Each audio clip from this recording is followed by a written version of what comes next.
Ah, meu privilégio. Obrigado, Cidral. Obrigado, Serafim. Muito bom estar falando com vocês. Muito bom estar falando em português também, porque a gente sente falta. É, vai falar um português meio. Falar português é mais fácil. Mas olha, eu preparei alguns slides aqui, espero que sejam de apoio, para vocês entenderem um pouquinho o que é a empresa que eu trabalho e o que a gente está fazendo em termos de excelência operacional. Tenho muita formalidade, não, sou extremamente informal, sou extremamente formal na execução, mas no bate-papo, extremamente tranquilo. Ó, só para saber dar um contexto, né? Então, tenho essa cara de novinho, mas tenho já meus 49 anos. Meus 3 filhos e meu gato, minha esposa, sou engenheiro químico, tenho 26 anos de manufatura em excelência operacional, em gestão de ativos, em gestão de qualidade, em gestão de segurança, saúde e meio ambiente, e em programas de melhoria contínua em empresas multinacionais. Um pouquinho da minha história aí, ó. Petrobras, Restes, Paipa, Tetra Pak, Embraco, Mondelez, Nutreco e Ulter. Contar um pouquinho para vocês onde é que eu estou agora e o que é essa empresa, tá? Então, a primeira parte aqui tem slides para explicar um pouco do contexto. E como o Serafim estava comentando, a gente implementa excelência operacional em qualquer lugar, até na cozinha, se precisar. A esposa fica brava quando a gente diz para lavar numa certa sequência, né? Normalmente não funciona muito, mas a gente implementa em qualquer tipo de manufatura, qualquer tipo de área de serviço. Né? Tem que ter, a maestria está em saber adaptar. É o que eu falo para o pessoal que trabalha comigo. Você é sênior, pô, você está aí há 20 anos, 30 anos, 50 anos, beleza. Você consegue adaptar. Tornar fácil para o outro. Se conseguir tornar fácil para o outro, eu te reconheço como maestro. Aí, quero no meu time. Ó, a empresa, a Ulterra, é uma empresa de, como a gente fala isso? É natural colors, são corantes de origem natural. Então, é extração de cor de produto in natura e extração de cor em produto in natura com uma característica bastante forte, a estratégia é se posicionar em todo alimento precisa de algum tipo de cor, todo. Você buscar qualquer alimento que você compra no mercado aí, se não for a fruta que você pegou e espremeu na hora, ele tem um tipo de aditivo. E a diferença é que tem aditivo sintético e tem aditivo natural. A Ulterra é uma empresa de aditivos naturais. Inclusive, depois eu comento mais para frente, é a única que permite você, a empresa de alimentos, poder fazer o claim, que é dizer oficialmente que ela produz um produto sem aditivo, que é uma vantagem competitiva absurda em mercados mais evoluídos. Aqui na Europa, 80% do mercado já mudou de corantes artificiais para corantes naturais. E o consumidor simplesmente não compra, se não for assim. Então, a empresa está muito bem estruturada em termos de estratégia para ocupar esse espaço. Ela assim, já tem, como Terra, ela tem 3, 4 anos, que é a nova formação, mas ela vem aí de uma estrutura aí milenária não, centenária, perdão, em 1870, com a origem do primeiro produto, que foi o corante de anato para o queijo. A gente tem um forte compromisso com uma agenda ambiental e de sustentabilidade, que é outro requisito mandatório aqui na Europa. Você não consegue entrar em negociação com grandes empresas se você não tiver essa agenda sólida e integrada na tua rotina. Então, a gente tem compromisso de redução de pegada de carbono, consumo de energia, consumo de água, utilização de energia limpa. Uma empresa de 3 anos, uau! Você vê isso em empresa que tem 40, 50. A gente já nasce com essa proposta porque ele é barreira de entrada, inclusive. Tem vários dos nossos clientes que exigem isso como requisito mínimo. A gente nasce de uma empresa dinamarquesa chamada Chr. Hansen, que é uma empresa de biotecnologia gigante, gigante, e tinha uma divisão de cores. E a visão de cores era uma divisão menor, até comparada com todo o ramo da microbiologia. nosso board, nossos sponsors, que é uma equity, é um grupo de bancos que, na verdade, forma empresas, fez o que a gente chama de carve-out, que é separar a empresa da empresa mãe, e montou a identidade e a estratégia da Alter. Então, essa história vem lá de 1870 até agora, com o desenvolvimento dessa tecnologia de extração de corantes naturais de diversas fontes, e com expansão do centro, que era a Dinamarca, partindo para Estados Unidos, depois expandindo dentro da Itália, dentro da Europa com a Itália, e buscando outros mercados, depois como China, a PAC, para chegar até o momento que nós estamos hoje. Qual que é o modelo? O modelo é basicamente o que você vê aí, não é muito diferente do que se esperar. Você tem uma estratégia de materiais, uma estratégia de desenvolvimento, uma estratégia de produção, uma estratégia de vendas. A gente aposta no valor gerado para o cliente em termos de diferenciar o produto dele, a gente oferece produtos que são naturais, a gente tem o foco de compromisso com interno e externo, com social, compromisso com o meio ambiente e objetivo de resultado financeiro agressivo. Recentemente, a gente comprou aí novas unidades e estamos fazendo esse processo de merge and acquisition. Então, a empresa original adquiriu outras 4, sendo a última uma empresa da Índia, a maior empresa da Índia em termos de corantes naturais. A gente tem um conjunto de produtos que é extremamente abrangente. Praticamente todas as cores, do preto ao branco, passa pelo espectro inteiro. A Alterra consegue produzir um corante que pode ser para aplicação em bebida, em sorvete, em bolo, em comida para pet food, o que for alimentação, o nosso portfólio, na verdade, abrange. Esse aqui é o slide que eu mais gosto, porque você vê de onde é que vem a extração. Então, essa é a verdadeira origem dos nossos produtos, né? A gente parte a partir dos mais distintos tipos de materiais da natureza para extrair a cor. E é um processo bastante rico, assim, você extrai a cor, você não extrai o cheiro, você não extrai nada, é uma coisa brilhante, assim. Você consegue, a partir ali do sunflower, você sai com um líquido ou um pó amarelinho ou laranja, que não tem cheiro, não tem sabor, ele é a solução correta para você, para a indústria de alimentos, somar no seu produto. Com aquela vantagem de que ele não precisa declarar no rótulo porque é um produto natural, né? Isso acho que é o que vem nessa mensagem da empresa, que é extremamente forte. Tem uma localização mundial, né? Então a gente tem aí unidades nos Estados Unidos, no Brasil, no Peru, na Espanha, na França, na Itália, na Dinamarca, na Turquia, e a gente tem, na verdade, está representado em vários países comercialmente, mais de 100 países comercialmente, mas as unidades de manufatura estão, conforme a gente vê aqui no mapa. Na Turquia, a gente tem uma joint venture, é 50% Embraco, 50% terra, 50% do local.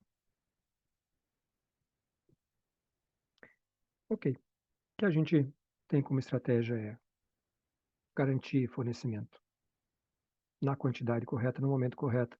Então, as demandas de serviços são extremamente altas. A gente tem um portfólio extremamente amplo para atender qualquer necessidade de coloração. E a gente tem uma relação de desenvolvimento de produto com os nossos clientes. Então, não é só vender, é achar a aplicação correta. Tem algumas características físico-químicas desse produto que você precisa saber como é que ele se comporta depois de misturado. Não adianta só se dizer, ó, mistura A com B é como você vai comprar tinta para pintar a casa. Não funciona assim. Não funciona assim. Você precisa entender características de viscosidade, de pH, de temperatura, de como você armazena, para garantir que essa coloração ela permanece ao longo da vida útil do produto. Bom, mas isso é o Terra, né? Nossa conversa aqui, na verdade, é excelência operacional.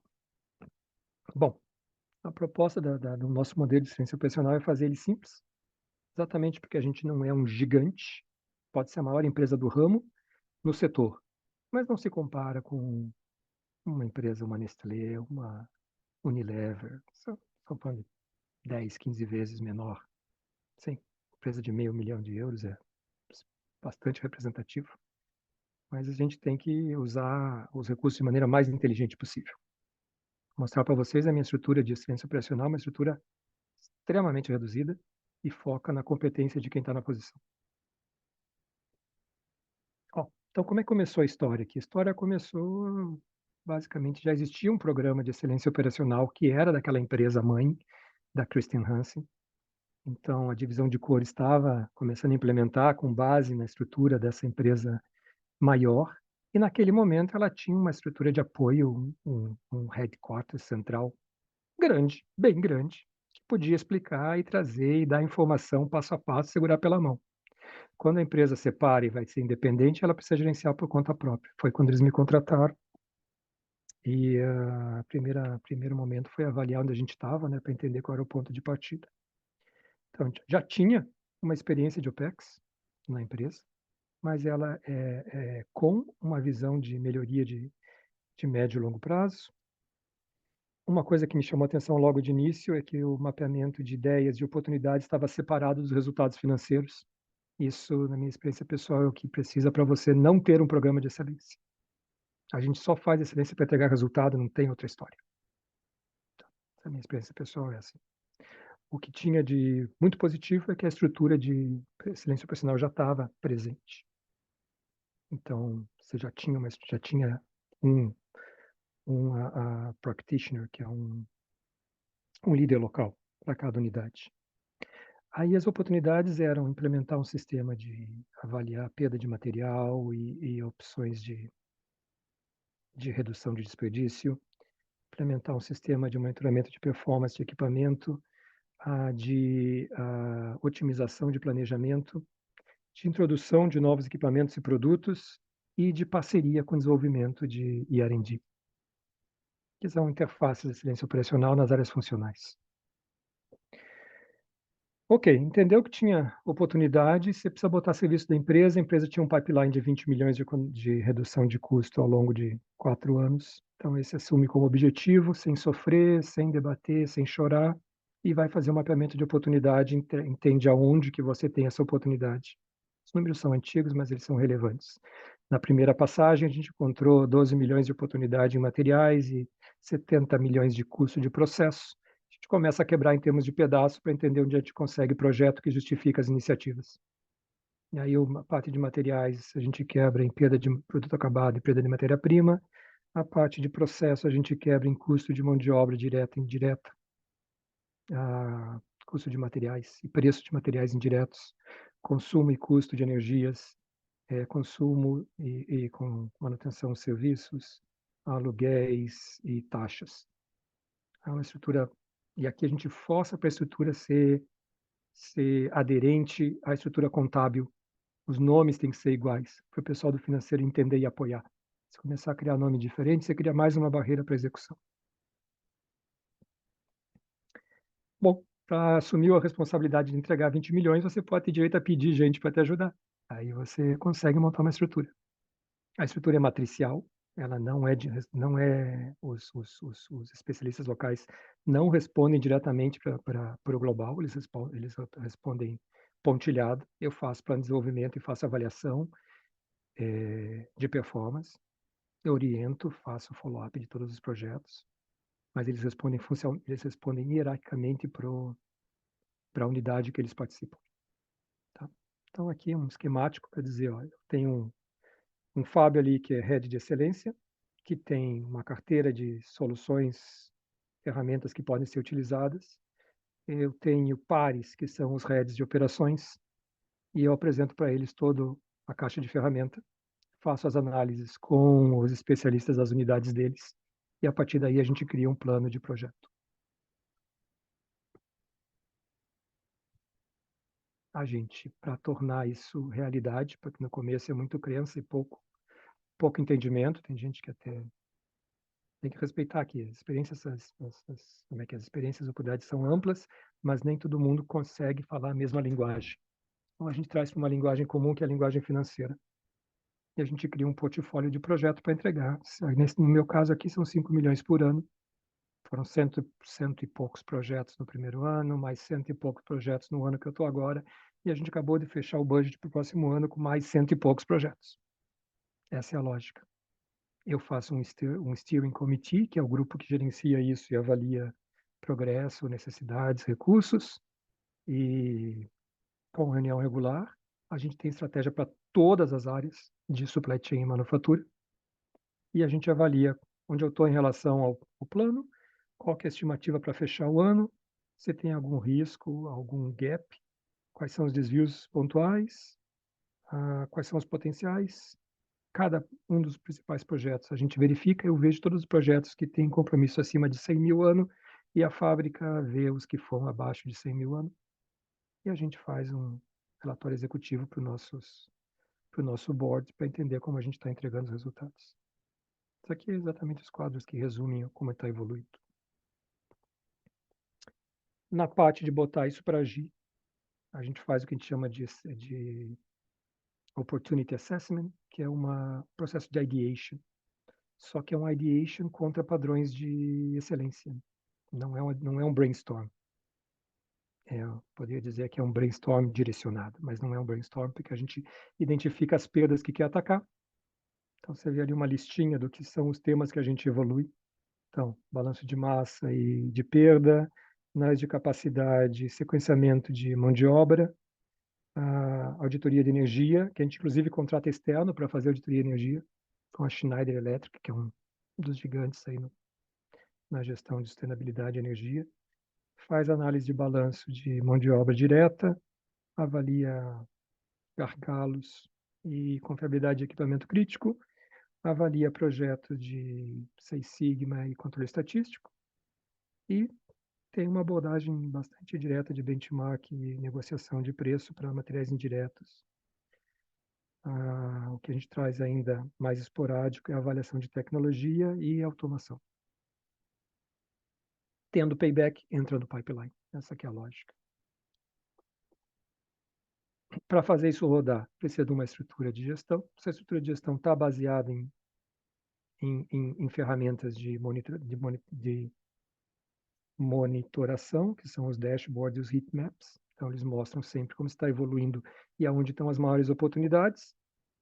A gente tem 2 níveis de gestão, um que chama Steering de Liderança, que é o grupo que avalia a evolução dos projetos, é mensual e participa das visitas de avaliação de oportunidade. Tem os times locais, que trabalham em uma frequência bem mais curta, trabalham por batch de produção, por day, por dia, por turno. Tem processo de helpline diário, quando precisa escalar. Tem avaliação semanal de como está progredindo com os compromissos, uma revisão bissemanal dos projetos e uma avaliação mensal de resultados que soma a avaliação da liderança, que alimenta a avaliação da liderança. Para manter essa agenda rodando, nós temos workshops por área de conhecimento, que é o que vocês veem aí na direita. Cada pontinho aqui é um pacote de investigação, soluções possíveis e avaliação de custo-benefício nas diferentes dimensões. Aí, isso funciona muito bem quando você tem gente que sabe o que está fazendo. E isso é formação prática. Sim, técnica, teórica, mas com aplicação prática. Agora, para isso se tornar sistêmico, que é o que é a segunda onda de excelência operacional, que é realmente não depender só dos especialistas, mas todo mundo está envolvido, a gente passa pela construção do programa de capacitação e promoção, aonde aquelas áreas de melhoria que a gente encontra as possibilidades, elas se tornam temas de desenvolvimento individual. E aqui tem, na verdade, a lógica que a gente aplica, é desenvolver a capacidade de executar e ter resultado no menor tempo possível, A gente alcança isso identificando e promovendo as melhores práticas, sem essa história de recriar soluções. Sempre tem, mas a gente vai facilitando para a pessoa copiar e não dizer que copiou. E desenvolve líderes de linha de frente, não gente de escritório. E promove experiência tácita, né? Que é você tem um ciclo de qualificação que é 10% do teu tempo é estudando, 20% é fazendo com alguém que já fez, como um coaching, e 70% do restante é aplicando em casos, diversos casos. Quando consegue aplicar numa quantidade de casos significativa, você confirma que a pessoa já tem a competência. E aí, normalmente, vem as oportunidades internas de promoção.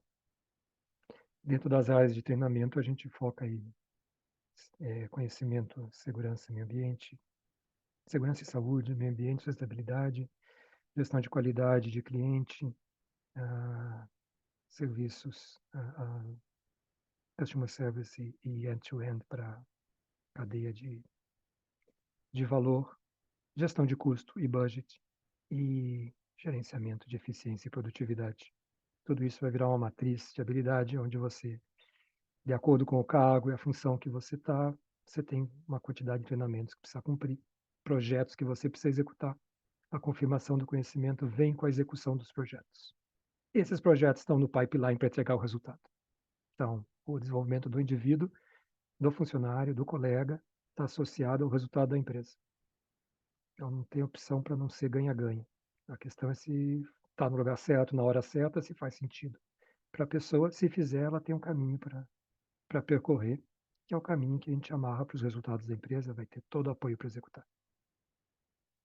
Então, essas são as nossas ondas, na verdade, para implementar um sistema de excelência, assim, adaptado, que acho que foi o que o Serafim comentou, adaptado à realidade da empresa.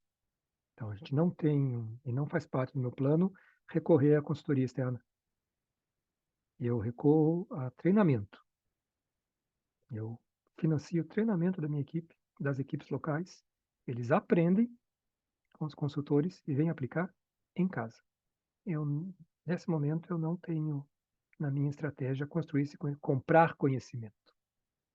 Eu desenvolvo conhecimento e de maneira prática na execução dos projetos. Bom, gente, esse é um geralzão do que eu estou fazendo aqui na Alterra para implementar a excelência operacional. Acho que o de resultado está, nesse momento, ainda sendo bastante interessante. Estamos conseguindo que todo mundo viva essa estratégia sem sofrimento.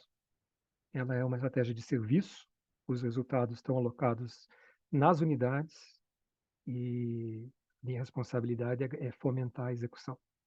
Então, eu tenho o mesmo compromisso que os meus pares, então, da economia que tem que ser feita ano a ano, da implementação dos projetos.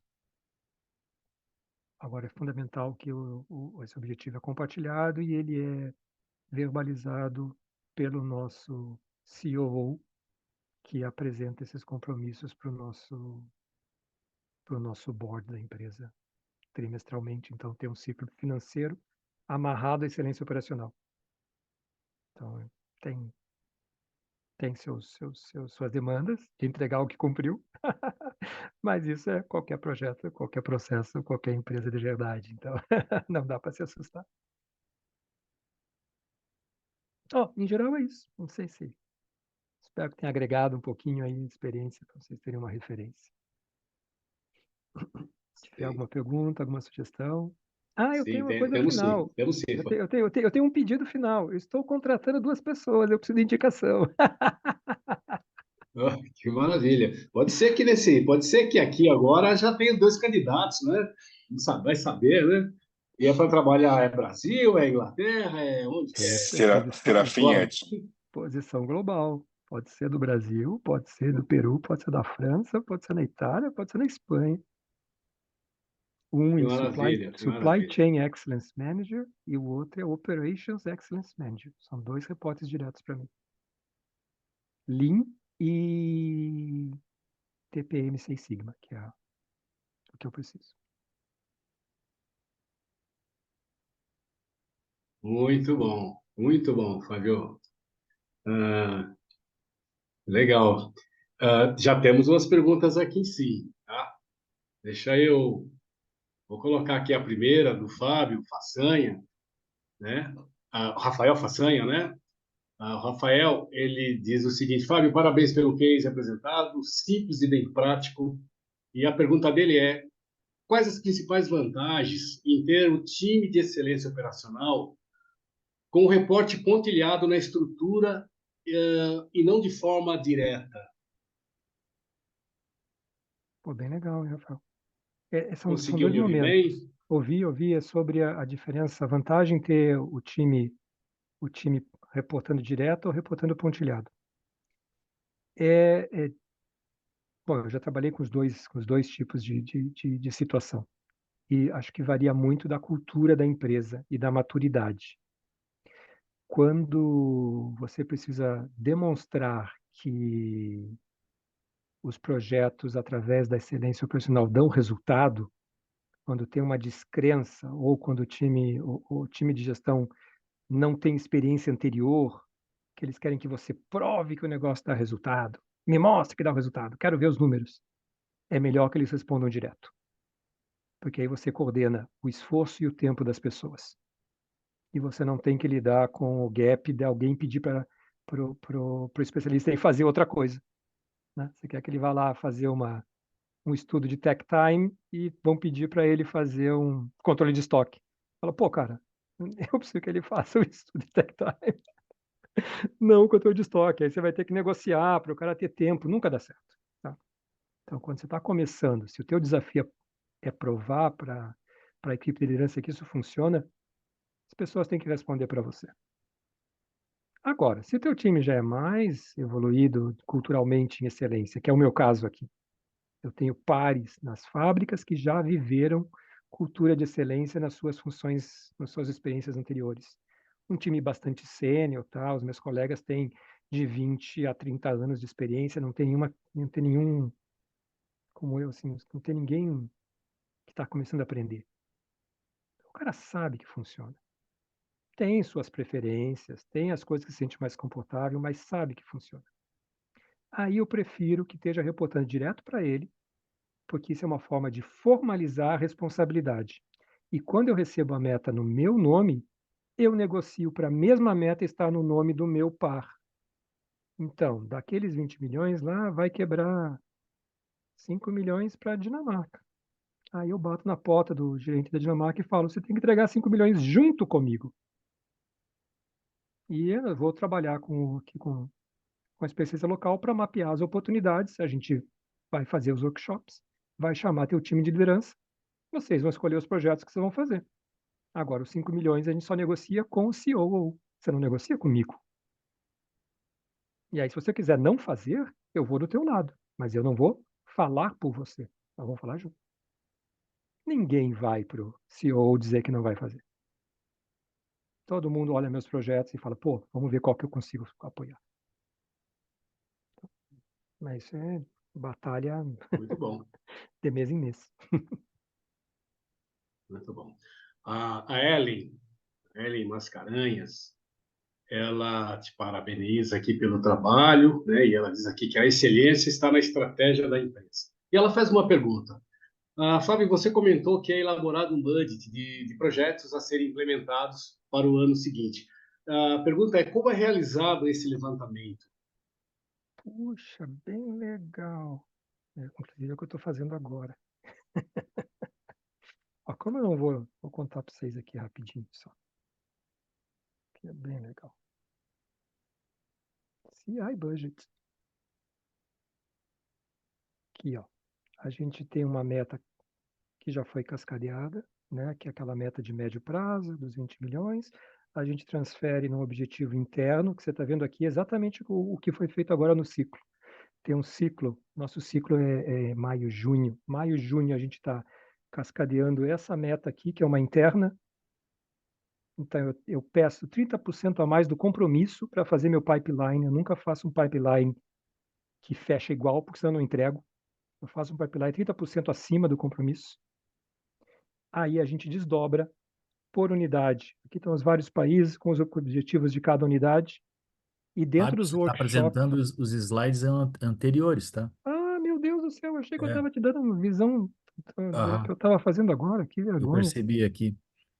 Ó, Acho que tem que fechar essa apresentação e colocar aquela que você está pretendendo mostrar. ó, vê se aparece um gráfico aí. Mudou? Sim.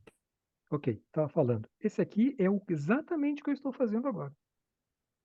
A gente tem um objetivo aqui que eu falava aqui em cima lá, que era 7,5 milhões. O meu compromisso é 5, mas eu faço um pipeline de projetos para 30% a mais. E eu verifico o que eu tenho projetado de ganho no final do ciclo. Se tem diferença, eu continuo buscando mais projeto. Se não tem diferença, eu parto direto para a execução. Mas isso é feito por vários, isso é desdobrado nas unidades. Então, eu tenho uma versão disso para cada unidade. E aí, para cada unidade, eu tenho a definição do que é a expectativa dele no budget, e eu começo a fazer os workshops como é que chama? De bottom-up, que são os workshops locais. Como isso aqui já é o terceiro ano, a gente já tem ideias engatilhadas que estão vindo dos anos anteriores, a gente só vai refinando, confirmando se elas têm payback. Tem payback, elas entram na lista, aí a gente avalia quanto que está somando de resultado. Bateu no verde significa que o cara tem um pipeline saudável. Para esses caras aqui, a execução. Está no amarelo significa que o pipeline ainda não está fechado, vai ter outros projetos de workshop. Vai ter outros workshops buscando projetos. E eu arranco com tudo isso no meu ciclo que inicia em setembro. Então, o nosso ciclo é de setembro a setembro, então eu estou fechando o ciclo de 24, mais nos próximos 3 meses. E esse já é o meu ciclo de 25, que começa em 3 meses. Então, de agora até 25, esses projetos já vão arrancar. Eu não espero o ano para começar os projetos. Eu estou agora confirmando quem é líder, estou confirmando se tem necessidade de investimento, estou confirmando se tem que envolver alguma área funcional que precisa apoiar para poder esses projetos já estarem em execução, para a gente já ter o resultado a partir de setembro.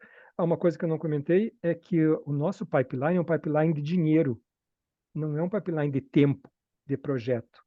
A gente compromete com a entrega do benefício. A cobrança chega para você, cadê o benefício? Não é começou o teu projeto, é cadê o resultado do teu projeto? Isso torna a dinâmica muito mais acelerada. Aí o que eu falei, a gente tem os projetos que são acima de 100 mil. Quando é projeto acima de 100 mil, eu inicio a revisão diretamente. Então tem 19 projetos que eu faço o segmento pessoal, dos 100 projetos que tem. É mais ou menos essa ideia, espero que dê um pouco de clareza aí.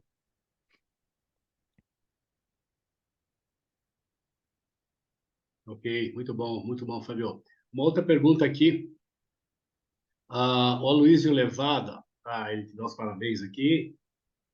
Excelente, muito bem estruturado. E a pergunta é: como é o acompanhamento dos projetos na prática e em relação aos treinamentos, né? Como é que é os treinamentos para gestores? Como é que eles são aplicados? É por você ou tem pessoas capacitadas em cada planta? Na verdade, a empresa é pequena, assim, em termos well, a minha área é pequena, em termos de head office. Então, você contrata gente que está no nível sênior, a gente comentou antes, gente que é sênior, mas é que sênior porque tem experiência prática de sucesso, né? Então, na necessidade de fazer treinamento, ele vai seguir a necessidade do projeto, não é o contrário. Eu não treino para achar projeto. Eu identifico os projetos baseado na minha referência, a minha referência do meu time de experiência profissional. Então, a gente faz um balanço de massa. Balanço de massa, eu não preciso, eu contrato alguém que sabe fazer um balanço de massa. Eu não ensino a pessoa a fazer um balanço de massa.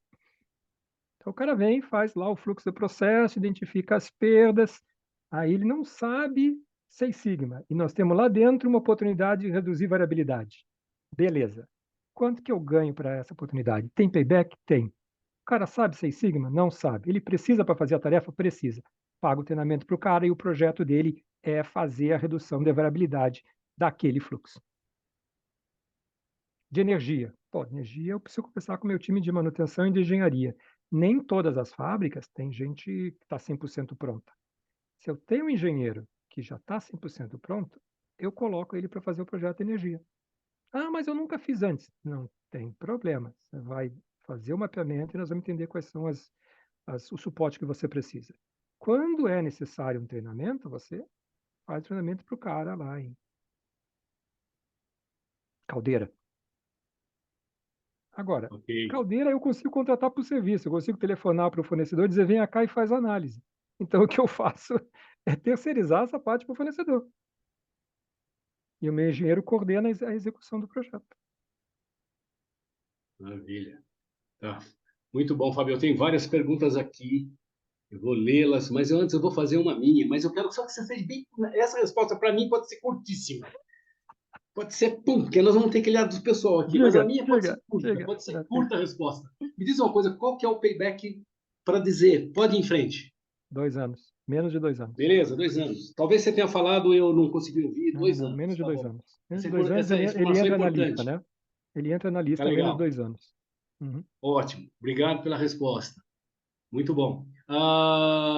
Diogo Silva, parabeniza você também pela explanação e pergunta: quais as principais dificuldades encontradas pelo seu time na padronização das melhores práticas, né, implementadas? A documentação de engenharia, a gente tem um gap hoje, até porque a empresa é um carve-out. Então, a gente pegou máquinas que estão na empresa há 20, 30 anos que não tinha documentação. Então, grande parte dos projetos que você muda, você precisa voltar, você precisa partir de uma documentação e você precisa fechar numa documentação.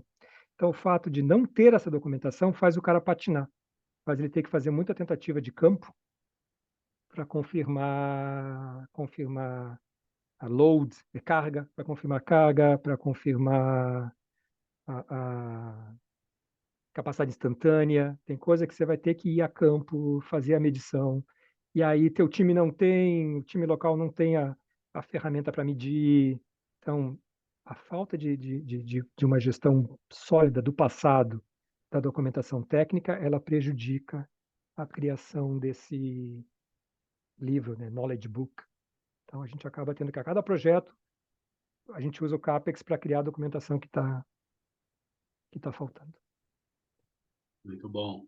Ok. O Roberto Nogueira, ah, ele pergunta: Fábio, as revisões dos projetos de melhorias é feita a cada 3 meses. Gostaria que você falasse um pouco mais como é feito esse cascateamento desses projetos até o nível operacional. É por valor, tá?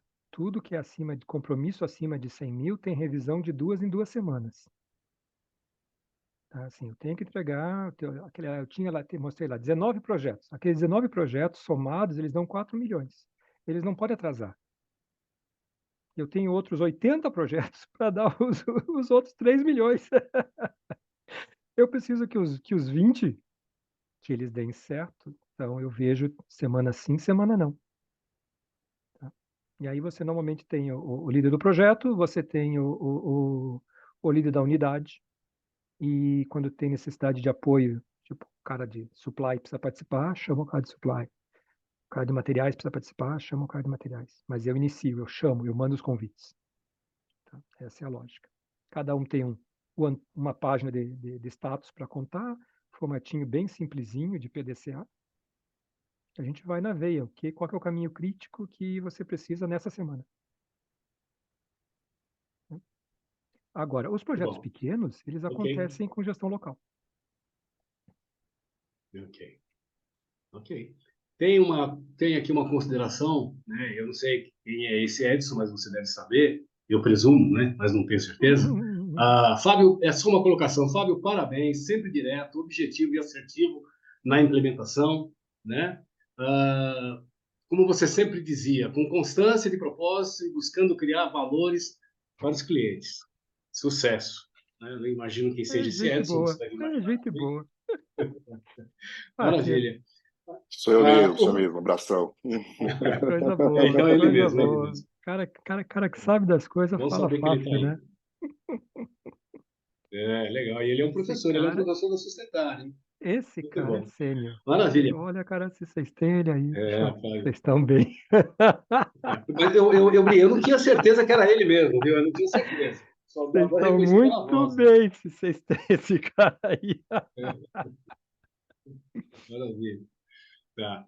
O Rafael Façanha, ele coloca também uma colocação aqui. Fábio, parabéns. Ainda não tinha visto uma abordagem de excelência operacional tão conectada com a estratégia de custo. Né? Pelo jeito ele gostou bastante. A Ellen Mascaranha coloca um outro ponto aqui. Perfeito. Você mapeia as oportunidades em custos e linka com os projetos a serem executados, além de garantir que os ganhos não serão mensurados de forma monetária, obrigando, né? Agradece aqui, obrigado pela experiência, né? Pelo compartilhamento da experiência. Tá? O Mário Roma, que é um grande amigo meu, né? Ele tem uma pergunta aqui.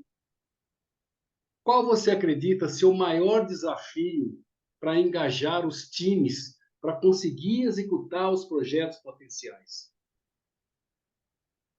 Pois olha, esse foi um slide de cultura que eu não consegui montar para mostrar para vocês, mas você precisa adequar a cultura do local. Tá? Eu não trato igual um projeto do Peru que eu trato na Itália. Eu não trato igual um projeto na França que eu trato na Dinamarca. As pessoas elas têm, é muito interessante.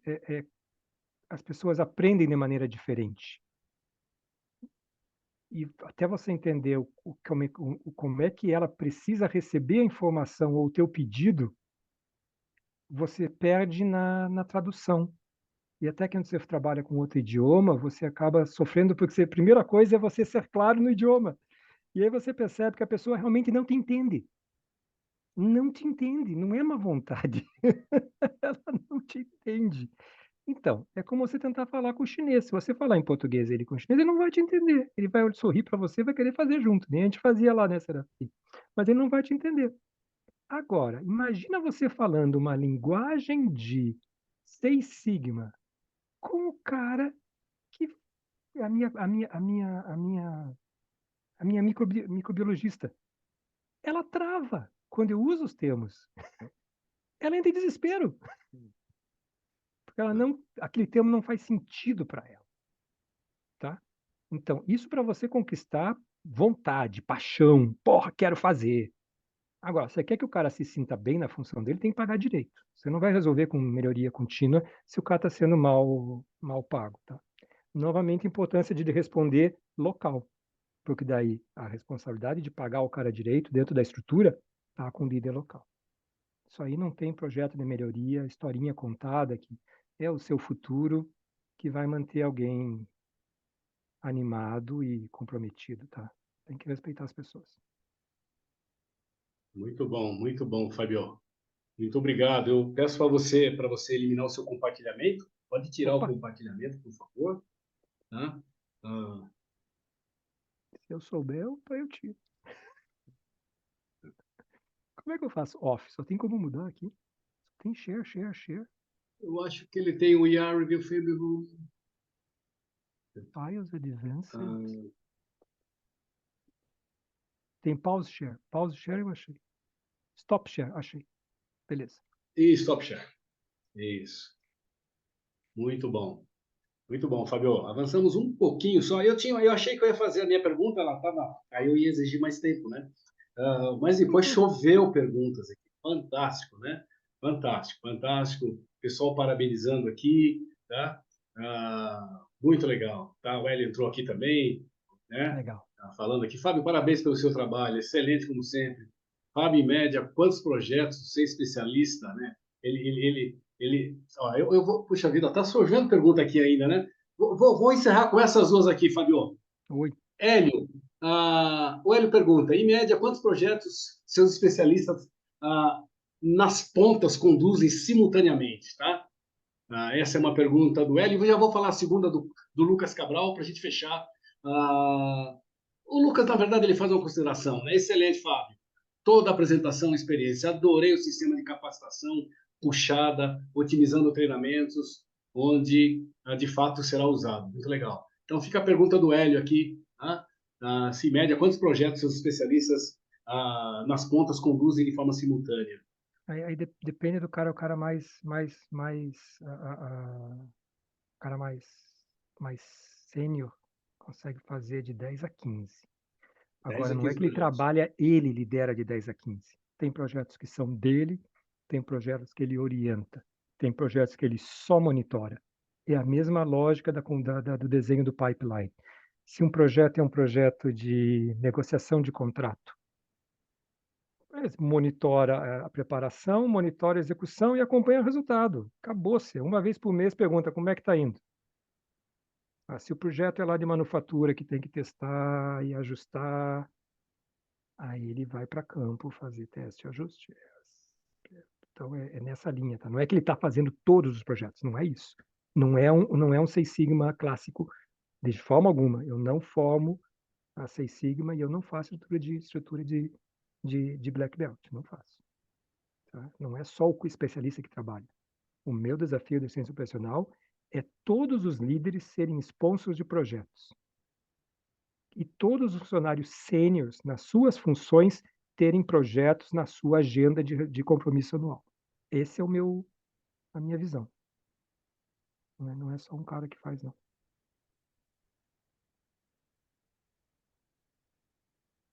Ok, Fábio. Nosso muito obrigado aí pela sua participação.